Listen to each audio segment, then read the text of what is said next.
yet? Am I live yet? Am I live yet? You're live. Woo, I'm live.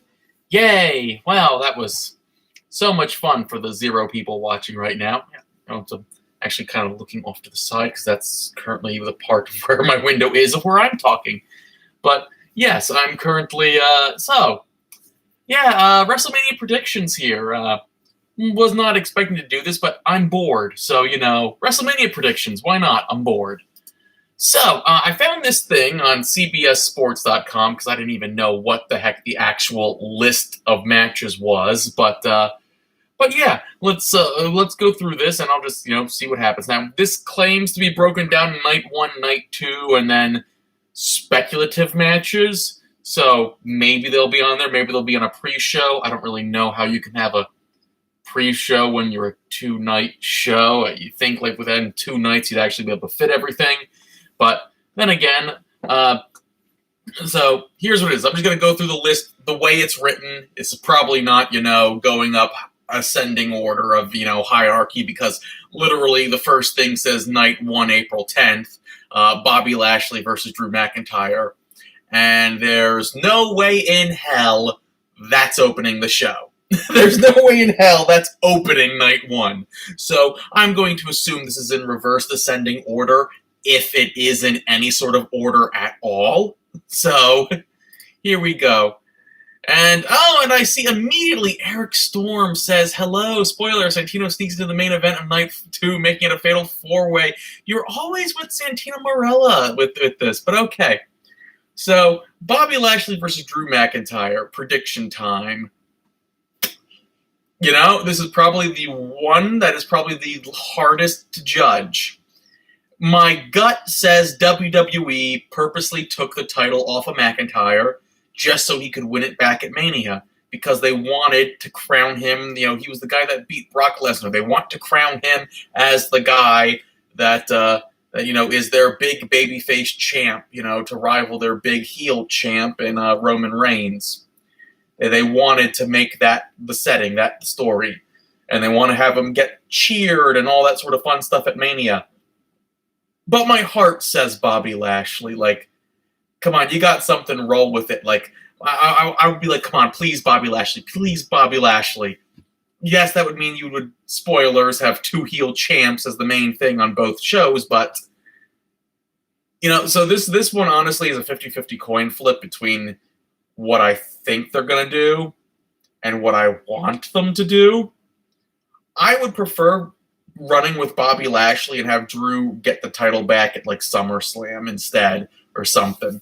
So I'd say Bobby Lashley going over, retaining the championship, which, considering scrolling through the rest of this list here,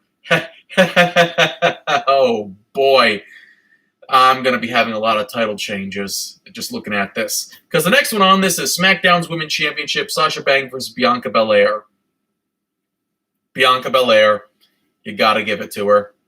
Like, I honestly, you don't have this build-up, like, her winning the Rumble, her doing this, and all this, like, there's a lot of people whose, like, first match is on, like, this card, essentially.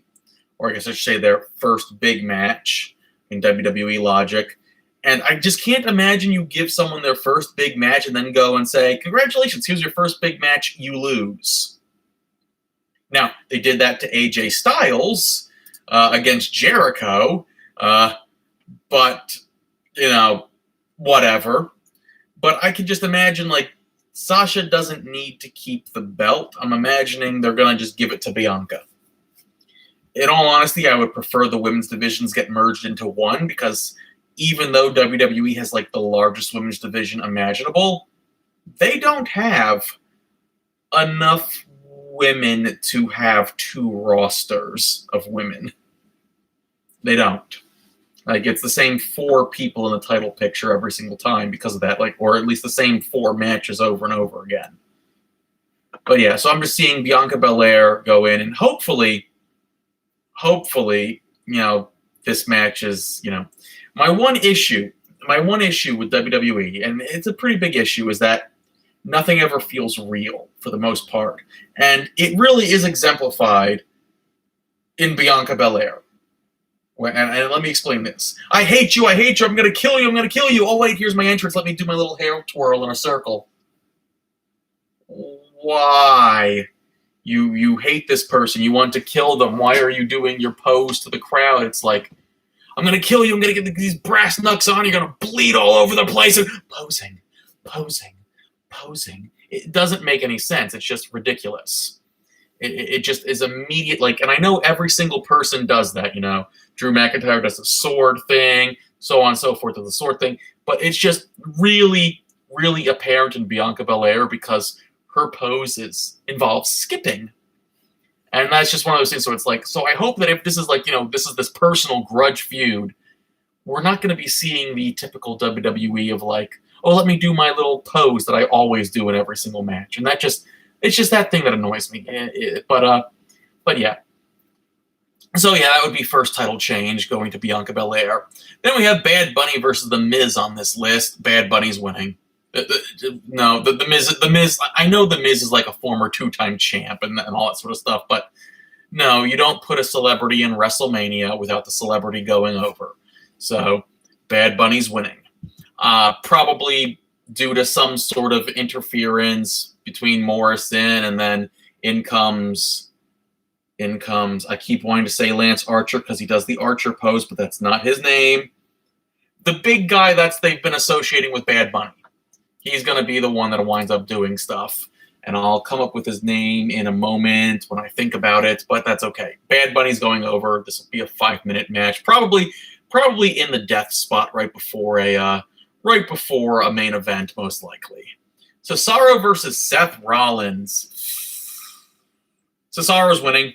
You need to build up some new challengers for Roman Reigns, and it's not going to be heel versus heel. You're not going to have Seth versus Roman, so it's going to be Cesaro. Cesaro's going over. You can even play into the whole, if you want to go and play into the whole, oh, this guy was a Paul Heyman guy, but they went their separate ways, blah, blah, blah, blah, blah. Yeah, no. They'll get like a match or two out of Cesaro and, God, I almost called him Corbin. Cesaro and Roman. And that's going to be about it for Cesaro for the time being after that, because he's not going to win against Roman. I don't know who they're going to have win finally against Roman, but, I can't imagine Vince McMahon is going, oh, now Cesaro, after he's cooled off from his white-hot run back when he eventually broke away from Zeb Coulter. Yeah, that's not going to be he's not going to pull the trigger on him now. The Raw Tag Team Championships, New Day versus AJ and Omos. It's Omos' first match, his big debut. They're going to get the tag team titles to AJ and Omos. Title change. Boop. Easy peasy lemon squeezy on that one. Shane McMahon versus Braun Strowman. Okay, Shane McMahon's getting thrown off the big giant thingy and Strowman's winning. That's basically going to be it. That's about it. That's all it goes for. I see I've got like 3 people now here. Hey, what happened to the old Impact Hour videos? I stopped watching Impact, and also, let's see here. It was really negative. I was really sick and tired of being so negative in all the videos. It's just annoying being negative all the time, whatever. Also, at the same time, it's kind of like, when you're then actually in the industry where it's like, man, that guy can't throw a punch. Disco, can you throw a punch as well either? Yeah, so, it's one of those sort of like, don't throw, people in glass houses shouldn't throw stones. It's like, eventually at some point in time, in theory, I'll work with someone that I've probably insulted in one of those videos. Probably a bad idea. I've already, I'm sure there's a lot of people online that have talked shit about, oh, God, wasn't my fault. Gene Snitsky. I'm sure there's a lot of people that have talked shit about Gene Snitsky online. I've actually worked with Gene Snitsky. Nice guy. Choke slammed the hell out of me. So, of course, I landed it completely incorrectly. It was first ever choke slam. I didn't realize the mechanics of where I was supposed to post. But, my fault on that one. But, it's, it's one of those situations where it's like, don't want to talk shit about someone, It's not a very helpful thing. But, okay, and then they have night 2 over here. We've got night 2 where it says Universal Championship, Roman Reigns versus Edge versus Daniel Bryan. Three-way match. I thought there was going to be something a little bit more interesting than just a three-way match. I thought there'd be like three-way elimination or 2 matches. Someone had to wrestle twice. Some sort of storyline going into this. Either way, Roman Reigns is retaining, and then you're going to have Edge and Daniel Bryan feud off in, a singles match, going forward in a later time. I don't see them taking the title off Roman Reigns at WrestleMania. He is their golden boy. He's their golden child right now. He's having the run of his life at this point, finally. What a shocker. They did what everyone was saying, turn him heel. And they turn him heel, and now he's fucking amazing. But yeah. So, there we go. Sometimes you need to turn heel to turn face, The Rock had to turn heel to turn face, that sort of stuff. Then we have Raw Women's Championship, Asuka versus Rhea Ripley here.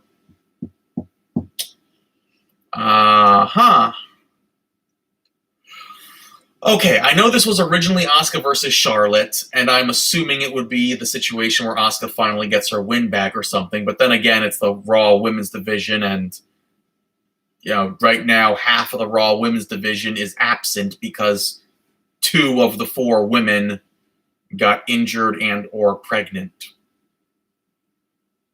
So, yeah, once again, like I said, how, they really should merge the women's division into one. Yeah, they should really merge the women's division into one. So, now we have this interesting situation where we've got Asuka, the champion who hasn't really fought anyone for the title. And, then we have Rhea Ripley, this new person coming in. And I know new, but, you get my point. Rhea Ripley, this is her first big match coming into the main roster officially. In theory, she should win. Then, once again, that means Asuka is once again losing at WrestleMania. But clearly, that's, they view her as the second fiddle champ. She was second place to Charlotte. She was second place to Becky. That's clearly where they positioned her. So I have to say they're going to give Rhea Ripley the win here.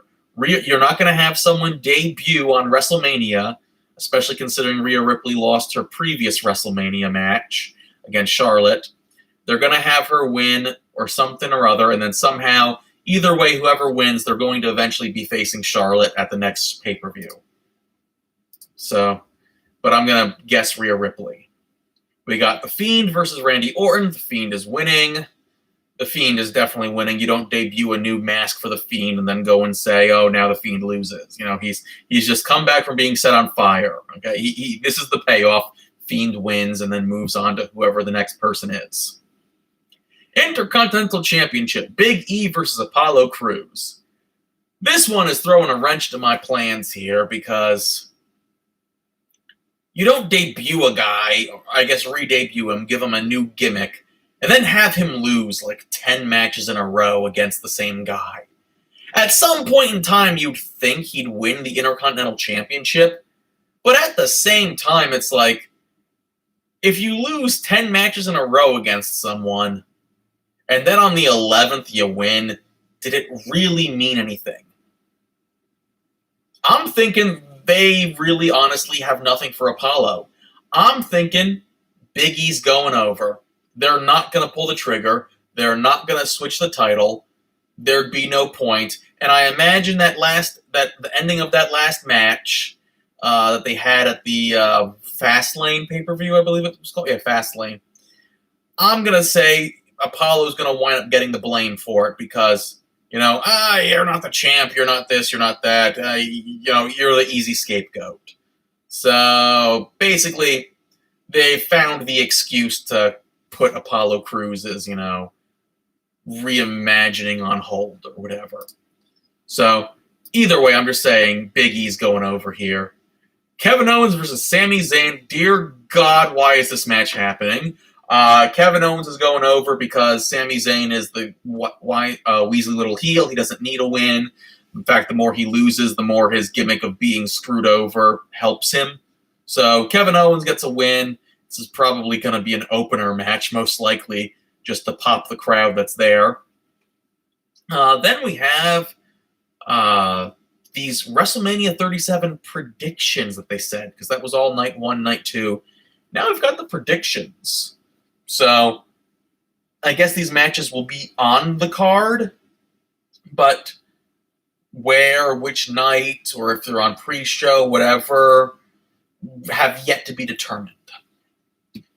Dolph Ziggler and Robert Roode versus the Street Profits. The Street Profits.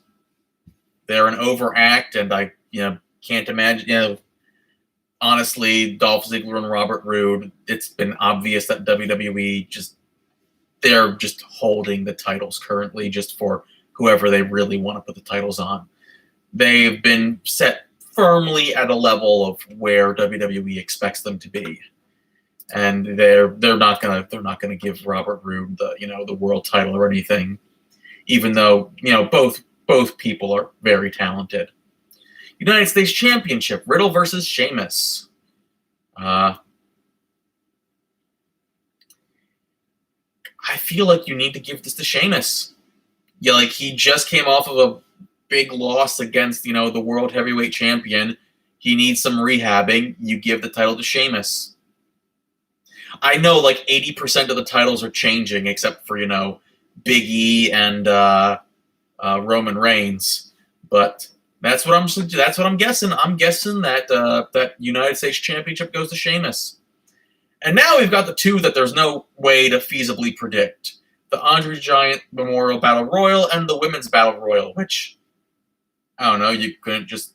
There's still no one's name that you can just name for this Women's Battle Royal, not, the Sensational Invitational or something, or the... there's no one that has passed away in women's wrestling that that you could mention. Not a single person, not a single name. But okay, fine, whatever. Can't just name it Mildred Burke Battle Royal or whatever. Nothing. Okay, fine. I mean, if you go in WWE history, who was the 8th wonder of the world in WWE? Andre the Giant. Who was the 9th wonder of the world? China. There you go. There's your big name, the China Battle Royal, China Memorial Battle Royal. Why not? Good God, who is even left in this roster? Who is not currently in a match?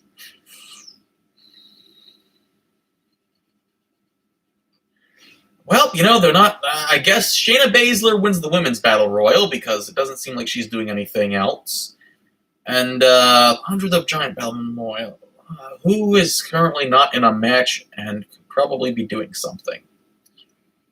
Would they give it to Baron Corbin twice to make him the first ever twice Battle Memorial whatever?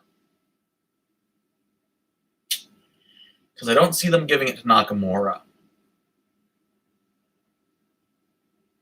Yeah, you know what? I'm going to say it. They're going to go and give it to King Corbin. They will give it to Baron Corbin to be the first ever twice Andre the Giant Memorial Battle Royal winner.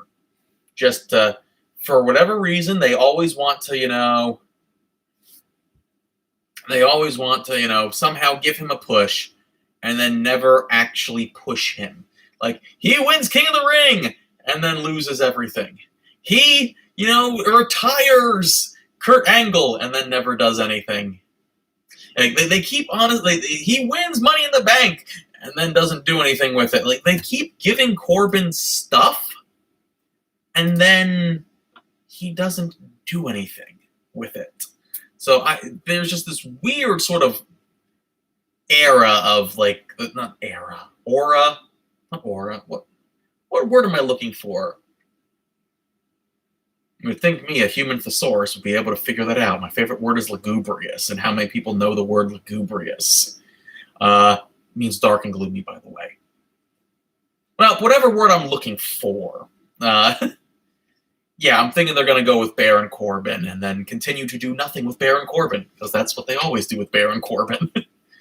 So yeah, that's in theory 1, 2, 3, 4, 5, 6, 7, 8, 9, 10, 11, 12, 13, 14, 15, all 15 matches on both nights of WrestleMania and their associated pre-shows. Now then, if we were to truncate this card and say this was old school WrestleMania and say that there's, only 8 matches or whatever.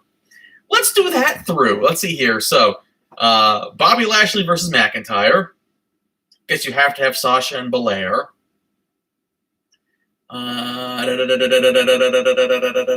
Roman Reigns versus Edge versus Daniel Bryan.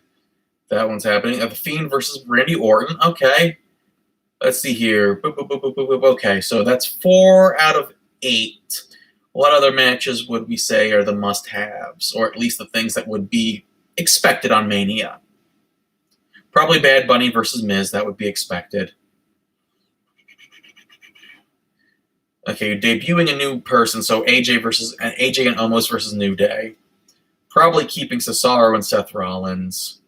Spectacle of Shane McMahon and Braun Strowman, which means off the card, if this were an 8-person match, if this was an 8-person card or an 8-match card, that means goodbye Asuka, Rhea Ripley, goodbye Big E and Apollo Crews, goodbye Kevin Owens and Sami Zayn, goodbye Dolph and Rude versus Street Profits, goodbye Riddle and Sheamus, goodbye both Battle Royals. So if this was a classic 8-person card, that's probably what I would have expected it to be. And it looks like most of that's happening on night 1, which means night 2.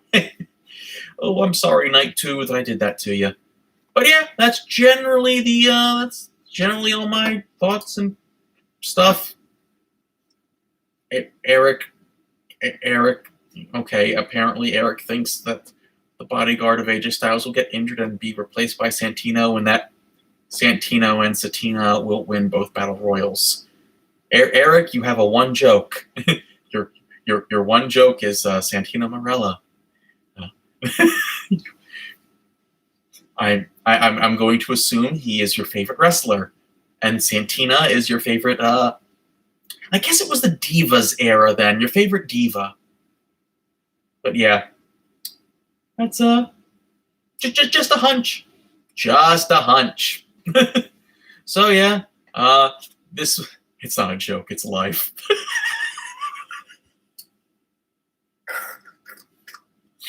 You also seem to have like the immediate spider sense to go, oh my god, Twisted Goalie's on. Boop! Right online the same time I'm online. The only reason I'm online is because I got bored. I was supposed to be meeting with a student about going over, missing assignments, and they never showed for the Zoom meeting, so it's like, well, been sitting here for 50 minutes anyway. Boop! You're outside my window. Holy crap, you're a tree!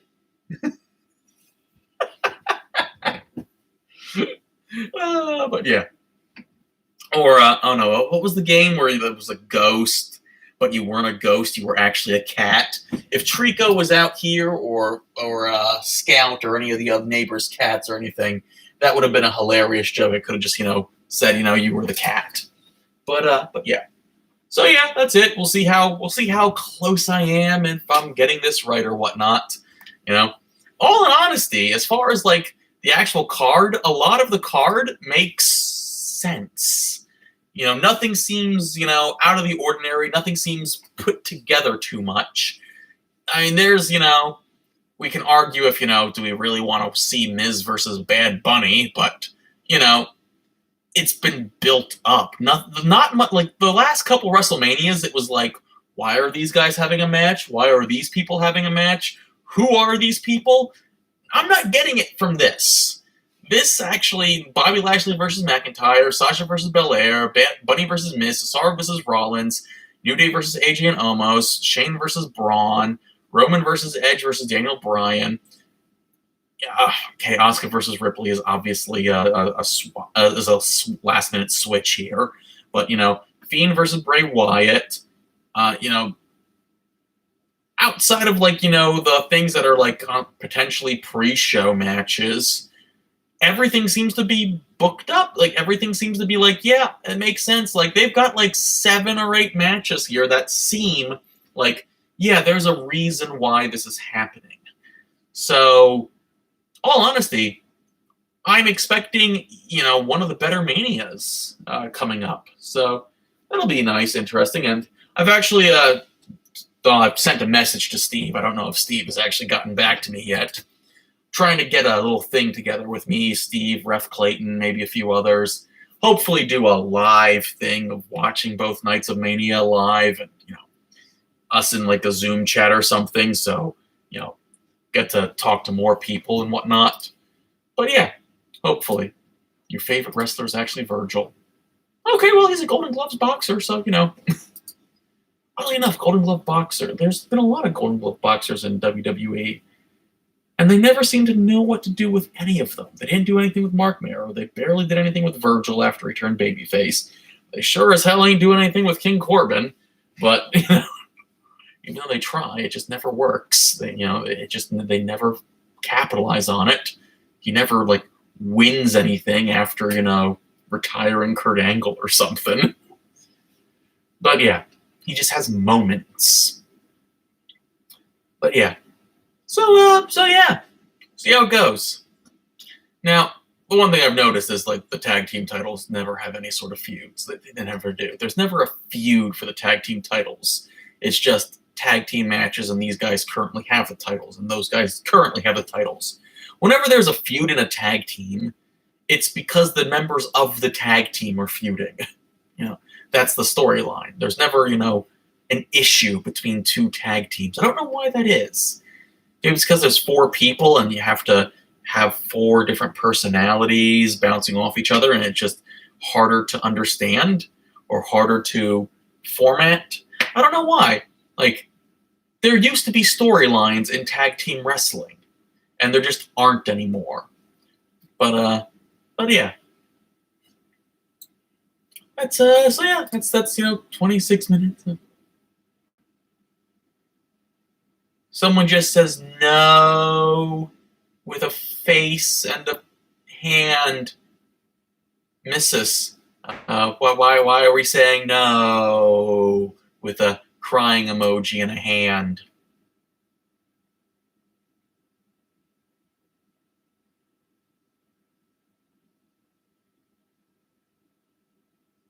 I know there's a minute delay, so so we'll see if Mrs. Types this out or not.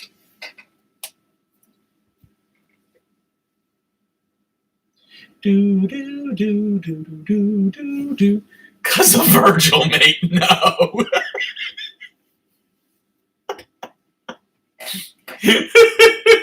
Because of Virgil. I honestly, I feel like Virgil has had a renaissance of people actually going back and looking at his matches and going, you know what, all things considered, he wasn't that bad.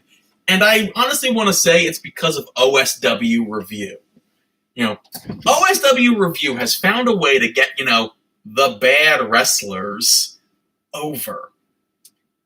20 years after the fact, but, it's it's probably because of OSW Review that, that a lot of people oh, you still owe the $10 or whatever. Aloha Arn. Not that Arn Anderson was ever bad, but just Aloha Arn and What Bar and all their little running gags.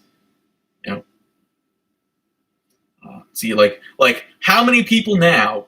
How many people? Honestly, back in the day, back in the mid-90s, WWF. How many people, when the Heavenly Bodies came in, knew who Jimmy Del Rey was? How many of that audience actually cared about Jimmy Del Rey? Not saying Jimmy Del Rey was bad. Jimmy Del Rey was great. But how many people knew Jimmy Del Rey? That audience didn't care about him. I bet you now, because of, the consistency of, smarks in the wrestling industry and in the wrestling fan base, that more people now per not per quota, but percentage wise, will probably now go and list Jimmy Del Rey and oh, Jimmy Del Rey was so underrated, blah blah blah blah. And the reason they're going to do that is because OSW Review is every single time Jimmy Del Rey popped up would go on this long 5-minute rant about how he was the best thing in the match every single time.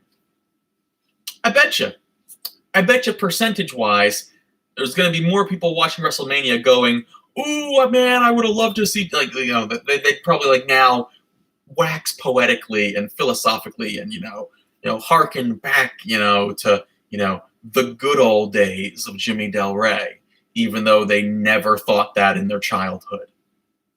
I bet you. OSW Review seems to have a really good knack of getting, mid-card WWF acts that were not used properly over. They have a really good way of doing that. But yeah, that's now if only they'd start doing, early WCW and early, Crockett tapings or whatnot. Because then they'd probably get, once they finally saw Varsity Squad, then they'd definitely get they would get Taskmaster and IRS far more over as well, specifically for that. Because someone tells me they would really like the Varsity Squad. But yeah, at this point I'm rambling and I'm not even talking about the point of the video anymore. So yeah, I guess I'm gonna. What am I gonna do? I still got the rest of the day left. Work on the book. I've worked on the book for the past couple of days now. Illustrations for the book. I'll work on illustrations for the book. So later, guys. You have a great day. See ya.